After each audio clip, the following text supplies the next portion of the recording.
Fort des enseignements et bilan du PPA premier du nom, le nouveau plan de protection de l'atmosphère prévu pour les 5 prochaines années va plus loin.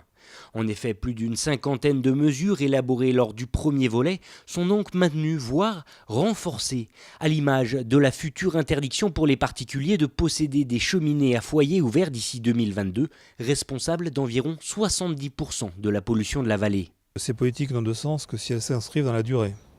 Et si on garde le cap et on se donne les moyens financiers réglementaires, par exemple en interdisant à un moment donné les foyers ouverts dans les cheminées, et bien se donner le cap ou limitant les vitesses ou réduisant la production de certaines unités industrielles ou de déchets, l'apport de déchets extérieurs. Oui, on garde le cap.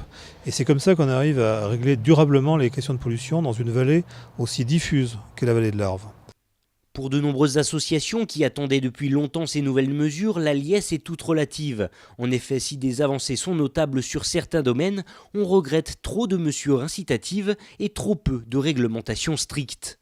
Un sentiment de déception, parce que c'est vrai que les diagnostics quant à la pollution dans cette vallée fragile, a déjà été fait. Ça fait 25 ans que les associations se battent pour la qualité de l'air ici, et donc pas d'avancée sur le fret ferroviaire, pas d'avancée sur l'incinération.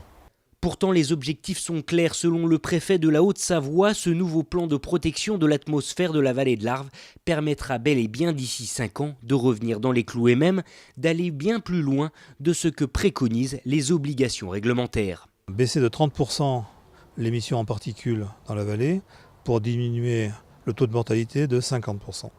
Donc nous serons d'ici 2022 à un taux de mortalité qui tombera à 4% contre 8 aujourd'hui. En moyenne régionale, c'est 13 dans les PPA. Et nous serons également capables, avec 30% de pollution en moins en particules, donc de réduire la mortalité à 45 morts prématurées et 5 contre 85 et 5 mois de vie gagnée.